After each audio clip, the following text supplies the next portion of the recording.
Bom dia, terceiro ano, tudo bom com vocês?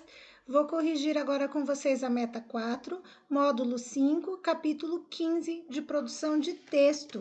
Tranquilo? Depois, no outro vídeo, eu irei corrigir com vocês as questões gramaticais. As atividades começam na página 22 da apostila de produção de texto e irão até a página 30. O melhor de Calvin, de Bill Watterson.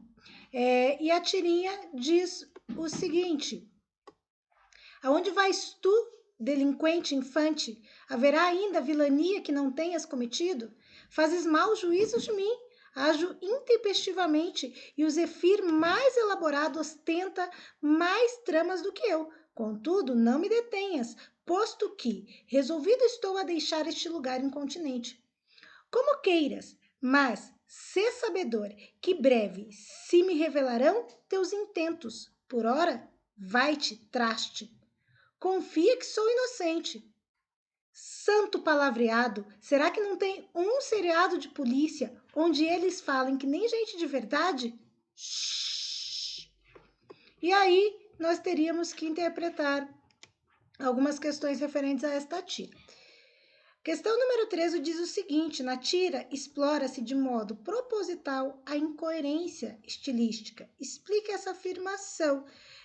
Os usos linguísticos, pessoal, empregados no diálogo entre a mãe e o filho, nos 3 primeiros quadrinhos, eles não estão adequados ao contexto comunicativo em que se estabelece uma conversa cotidiana. Como assim?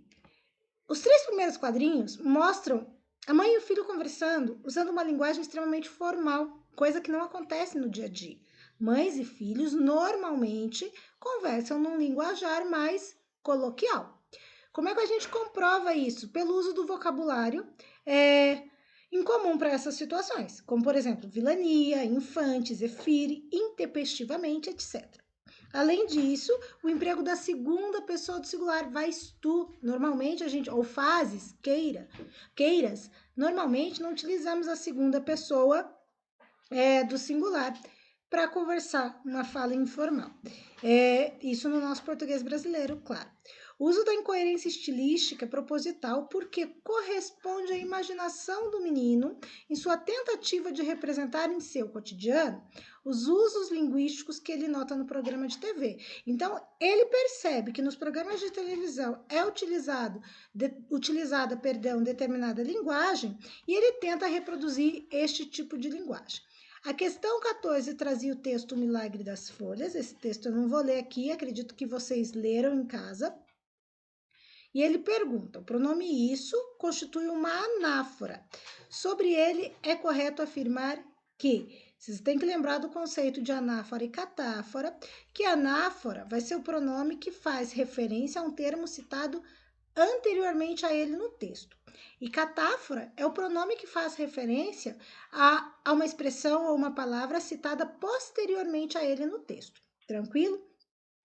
E aí, a assertiva 1 diz o seguinte: além de anafórico, o isso aponta para a posição que o substantivo milagre ocupa no plano do texto, posição de anterioridade. É o que eu tinha acabado de falar.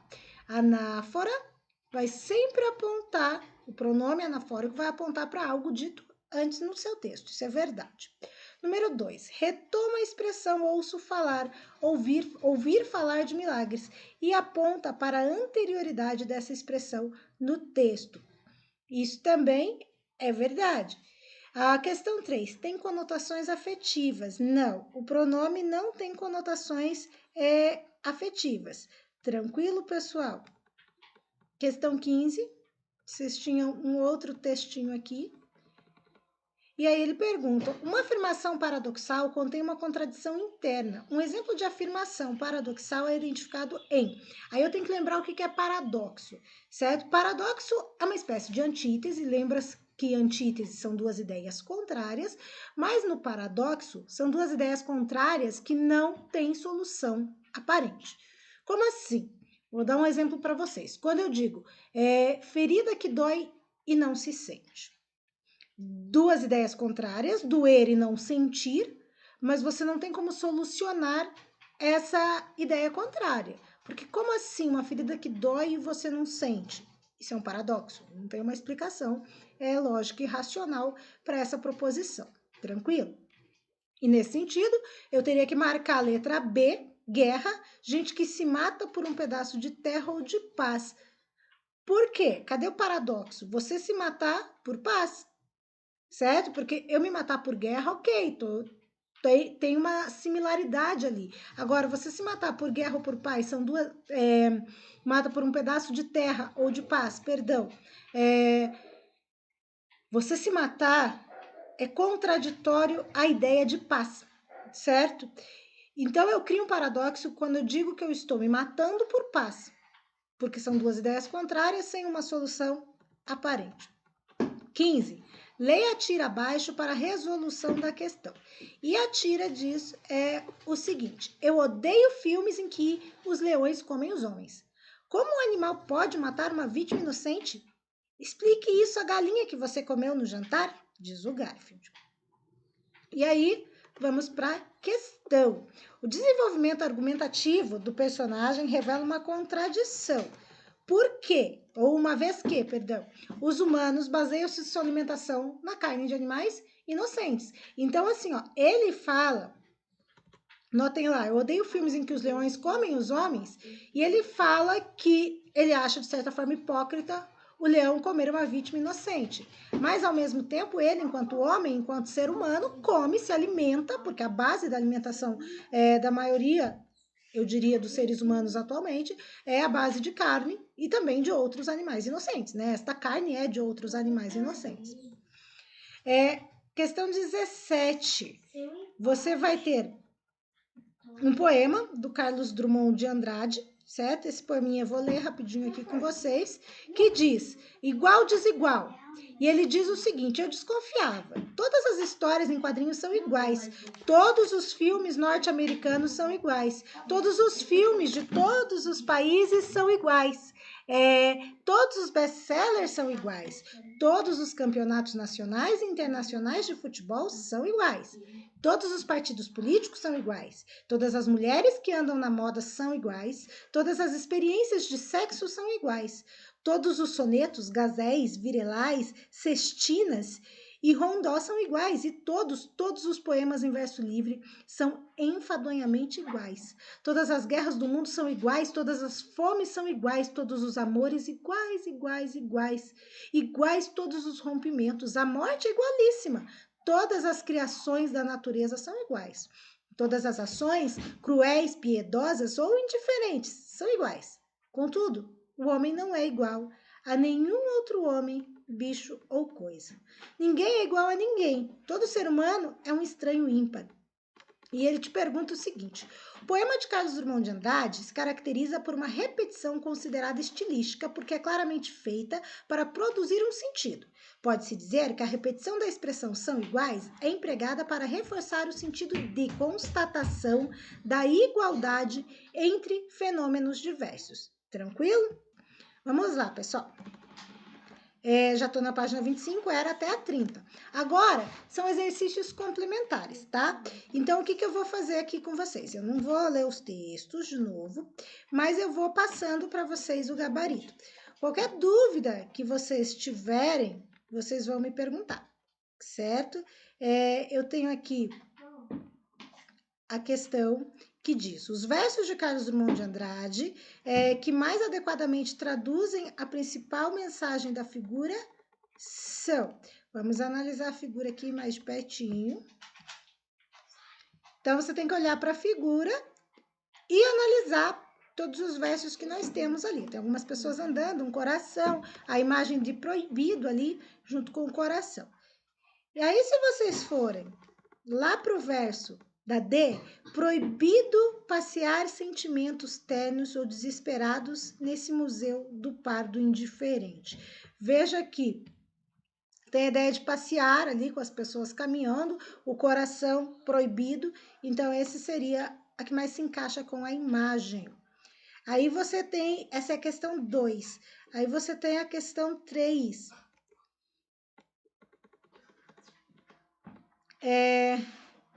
Que diz o seguinte: você tinha que ler um texto, é uma questão da FUVEST, e ele te pergunta: o tempo personalizou minha forma de falar com Deus, mas sempre termina a conversa com um Pai Nosso e uma Ave Maria. Metade da Ave Maria é uma saudação floreada para só no final pedir que ela rogue por nós. No Pai Nosso sempre será um mistério para mim. O mas do não nos deixei cair em tentação, mas livrai-nos do mal. Me parece que a princípio, se o Pai não nos deixa cair em tentação, já estará nos livrando do mal. Mantendo-se a relação de sentido existente entre os segmentos não nos deixei cair em tentação, mas livrai-nos do mal, a conjunção mas poderia ser substituída pela conjunção e, de modo a dissipar o mistério a que se refere o autor? Justifique. Letra B. Sem alterar seu sentido, reescreva o trecho da oração citada pela autora, colocando os verbos deixeis e livrais na terceira pessoa do singular. Então, assim, pessoal, se eu troco um mas pelo e, deixa de se ter uma contradição, certo? E eu passo a ter uma enumeração. Então, sim, com a enumeração, eu iria elucidar este mistério certamente. A 3, você teria que ficar, o verso teria que ficar da seguinte forma: não nos deixe cair em tentação, mas nos livre do mal. Aí você vai para o aprofundar, quanto mais caro, melhor. E aí ele te pergunta, na frase, o artista merece ser regiamente pago. A expressão em negrito, para não perder o valor semântico, só não pode ser substituída por paulatinamente. Por quê? A única alternativa que não é sinônimo de regiamente é paulatinamente. E por que paulatinamente? Paulatinamente significa feito aos poucos, feito devagar, e regiamente no contexto da frase quer dizer rigorosamente, justamente, corretamente, mas não aos poucos. Certo, pessoal? Vamos lá, próxima questão. Questão número 2. O excerto a seguir faz parte de um anúncio publicitário de uma edição especial da revista Super Interessante, que abordava o tema A Ciência dos Clones. Primeiro fizeram uma revolução pelo sexo livre, agora estão fazendo uma revolução para se fazer filhos sem sexo. Vai entender. E aí ele pergunta: a organização sintática de uma das frases que estão dentro do círculo permite dar a ela duas diferentes interpretações. Essa ambiguidade ocorre porque a expressão sem sexo tanto pode se referir a filhos quanto a fazer. Tranquilo? Questão número 3. Coldplay libera música tema de novos jogos vorazes. Você tem um texto aqui. E ele te pergunta: assinale a alternativa que apresenta palavras do texto que fazem parte do mesmo campo semântico. E aí, eu tenho banda, grupo e dupla, eu tenho música, canção e ilustrações, eu tenho filme, vídeo e longa, e eu tenho referências, conexão e figuras. E aí eu tenho que marcar a alternativa B, a letra B, 1 e 3. Por quê? Música, canção, ok, mesmo campo semântico. Agora, ilustração não é do mesmo campo semântico que música e canção. Referência e conexão são palavras do mesmo campo semântico, certo? Agora, a palavra figuras não é do mesmo campo semântico que referência e conexão. 4. Um dos textos apresenta problemas de redação, redundância e ambiguidade. Identifica. Seria o B, o governo do Rio acredita que precisa criar pelo menos 43 novas unidades de policiamento em favelas, grande parte delas sob o controle do tráfico e das milícias. E aí, a gente tem que notar assim, pessoal, a ambiguidade eu tenho nessa expressão aqui, ó. Grande parte dela sob o controle do tráfico e das milícias. Por quê? A gente pode entender que grande parte das favelas estão sob o controle do tráfico e da milícia, e também que as 43 novas unidades de policiamento estão, grande parte delas, sob o controle do tráfico e das milícias. Entenderam? Tranquilo? Além disso, pessoal, se vocês olharem aqui no texto, há uma redundância na expressão, cadê? Criar O governo do Rio de Janeiro acredita que precisa criar pelo menos 43 novas unidades. Então, aqui, criar novas. Por quê? Neste caso aqui, quando eu falo criar, certo? Se eu estou criando, já é algo novo, certo? Então, se eu crio, só posso estar criando alguma coisa nova. Tranquilo? Vamos continuar. Vamos lá para a questão 5 agora, que diz: das manchetes jornalísticas abaixo, uma permite dupla leitura. Assinale-a. E a letra C: coreano é morto no Brás ao tentar defender o filho de ladrões. Certo? E aí, ele está defendendo o filho de um ladrão ou ele está defendendo o filho dele de um ladrão que o foi assaltar? Entende? Então, aqui, dupla leitura. 6. Examine o seguinte anúncio publicitário. E aí você tem um anúncio que está escrito: mapeamento logístico da Amazônia. O caminho para uma indústria mais competitiva passa por aqui. E a pergunta... Opa, aqui tenho duas perguntas. Primeira, qual é a relação de sentido existente entre a imagem de uma folha de árvore e as expressões mapeamento logístico e a caminho empregadas no texto que compõe um anúncio reproduzido na página anterior? Quando eu falo mapeamento logístico, gente, você tem ali a representação visual pelas nervuras da folha que se assemelham, que se parecem com desenhos de rotas e caminhos traçados por mapas. Então, aqueles risquinhos da folha parecem rotas, tranquilo? Aquelas rotas de mapa.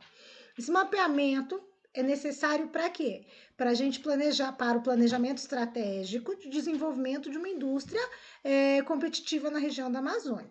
Além de tudo isso, a imagem da folha representa a enorme biodiversidade da Amazônia, certo? B. Aqui se refere o advérbio aqui presente no texto do anúncio.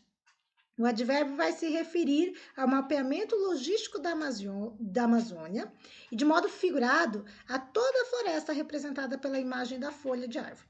Tranquilo?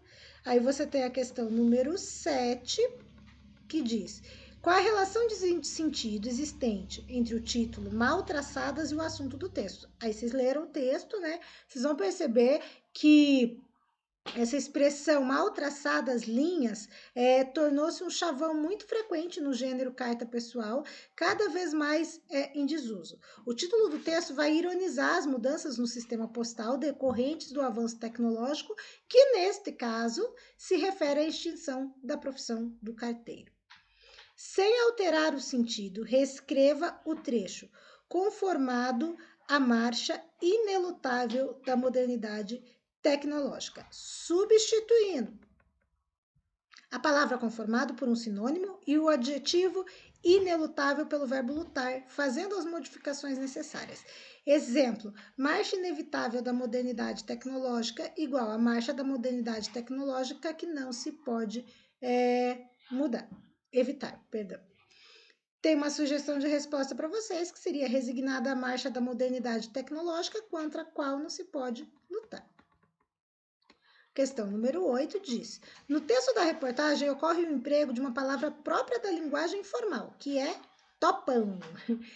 O verbo topar ele pode ser empregado informalmente quando se relacionar à ideia de aceitar um desafio. Você topa? Eu topo. Tranquilo, pessoal? E era isso, a correção da meta 4. Eu farei para vocês aqui...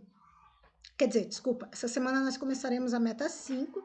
Eu espero que vocês tenham assistido o vídeo lá de produção textual que eu coloquei no Iônica para vocês e no YouTube. Tô com muita saudade de vocês, terceiro ano.